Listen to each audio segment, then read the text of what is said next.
When real self-renunciation is accepted, the glory of the divine shines brilliantly.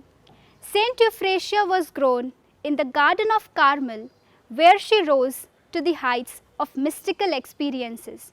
She was a representative of those who follow the path of contemplation and silence. Rosa Ilua Tingal, now known as St. Euphrasia, had revelation of the spiritual world in which she had nestled her nest with her Lord at the age of 9 and 12. This knowledge had gone deep into the mind of the young girl, and she had the vision of Mother Mary and the angels singing, praising and adoring God. These early spiritual visions were the rock foundation on which she had her spiritual castle built. She spent her life in the love of Christ, sat before His eyes, walked close to Him and conversed with Him. Today, St. Euphrasia reminds us not to waste our time in useless conversation and gossiping. She relished this presence of God in deep silence and solitude.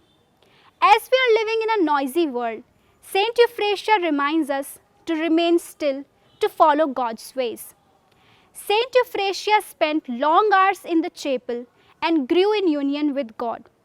She grew in the conviction that the ideal of being a saint is to have love for suffering, perfect practice of the virtues of humility and obedience, boldly resisting the temptations from the devil, and above all, to have a deep desire to become a saint. St. Euphrasia took the path of prayer, a persevering and determined search to see God. She was frequently immersed in loving conversation with God, especially before the Blessed Sacrament in the chapel. St. Euphrasia practiced in heroic virtues of faith, hope and love towards God and neighbor, and the cardinal virtues of prudence, justice, temperance, fortitude and associated virtues. St. Euphrasia was called as a moving tabernacle, as union with God was her supreme desire, a desire not to be fully satisfied in this life.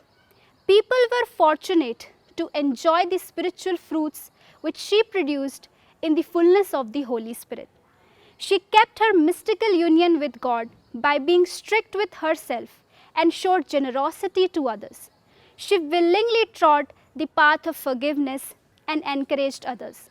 She was courageous enough to take bold steps to grow in the love of God and in the service of humanity. May St. Euphrasia be an inspiring message to all those who strive for self-sanctification and in mystical union with God. Thank you.